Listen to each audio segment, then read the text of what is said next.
So today we'll talk about the SYN Flood attack.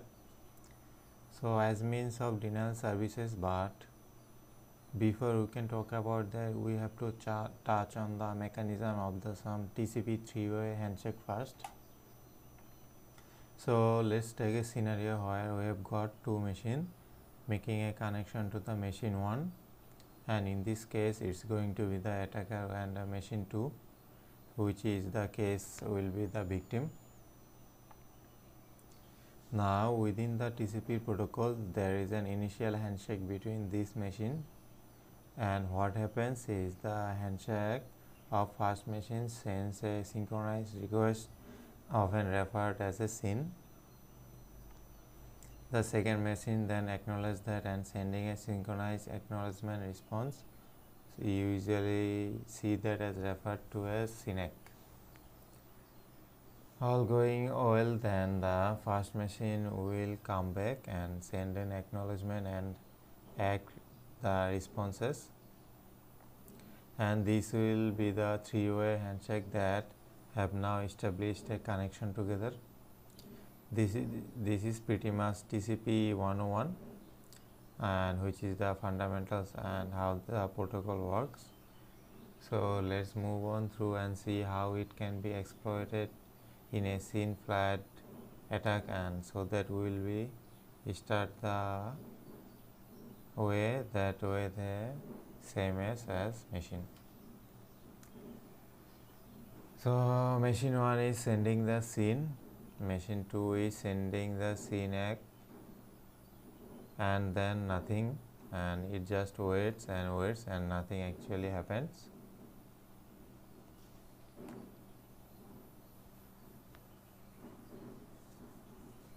So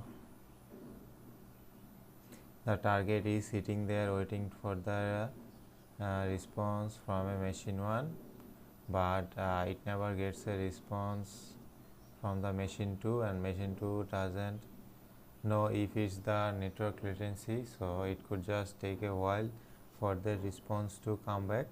Now the problem with this is that the connection of the target machine is left open. So until it decides that there is never going to be a response and move on, but within that time the first machine may be sending multiple other synchronized requests to the target. So the whole thing is that the volume actually makes the situation worse and worse.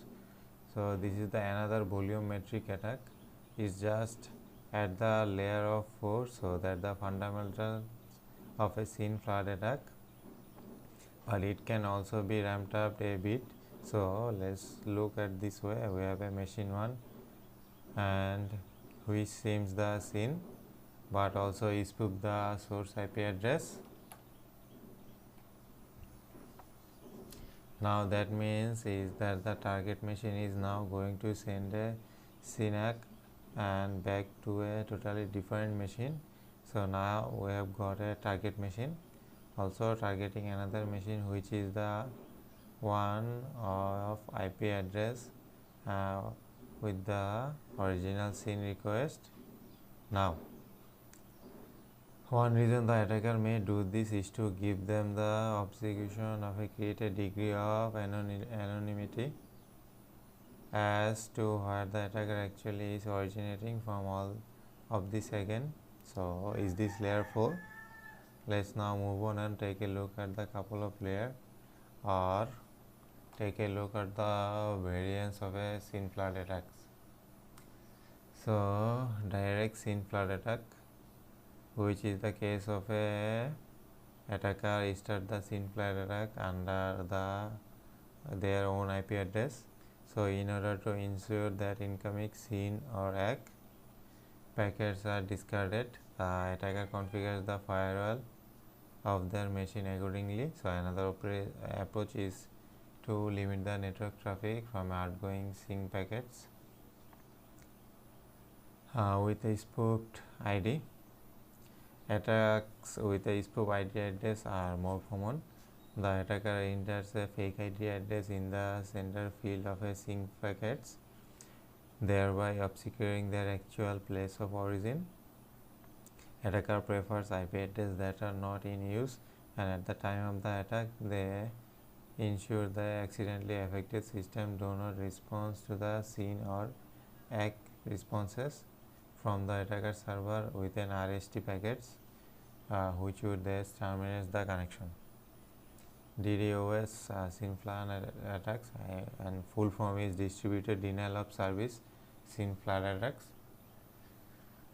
So in these distributed attacks of variants of the SYN Flood, the attack is carried out simultaneously of many computers. It is usually a combination of hijacked machine called a botnet.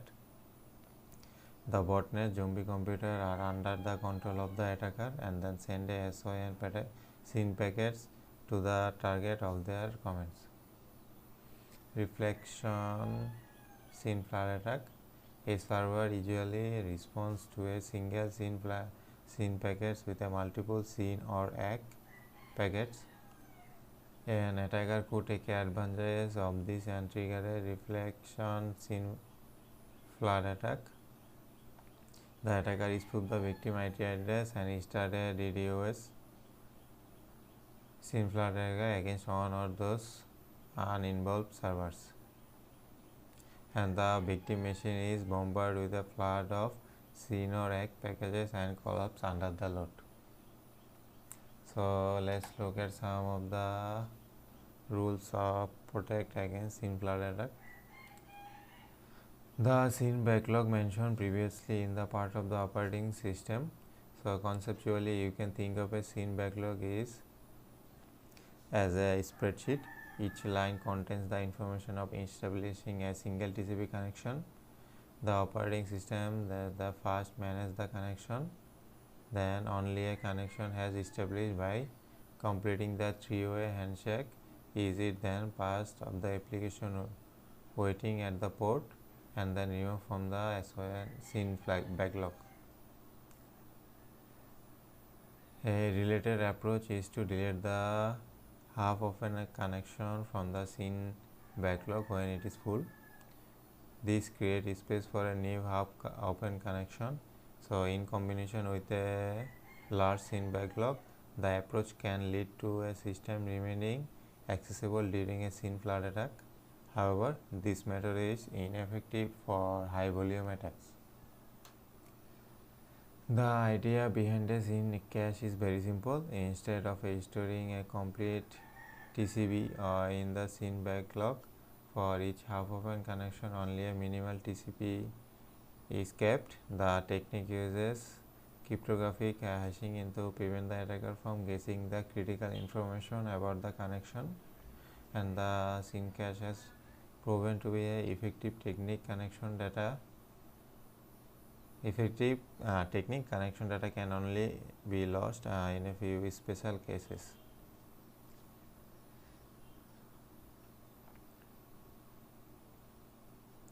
The fight against DOS attacks is an old and as the internet itself. So, however, modern attackers have far more firepowers than the disposal thanks to the botnet. The resulting DDoS attacks with their enormous flood of data can bring even the strongest system to their knees. Therefore, the service of large globally distributed cloud providers are increasingly being used. So, snow lorries isn't attacked that referred to as low and low, and we are talking about here is using a low volume of traffic to generate a slow rate. So let me explain what I mean by that. The attacker is going to send the HTTP request without the termination sequence. So what it happens here is that the target website going to be sitting there leaving the connection and open waiting for the connection to be complete, but it never does complete, and the target machine just sit there waiting and waiting and waiting for the resource allocated just for the termination sequences, but it never arrives. And the thing about the snow lorries attack is that everything can actually originate from a single origin, because if the single origin can send the partial request and then sending them and resending them, the target just then sit there the waiting for a request that never arrives, that can be enormously burdensome for the environment. Then it's going to be very difficult to proceed the legitimate request whilst it goes all the connection open. Let's have a look how it would work in a diagram. So Snow-Loris is really straightforward.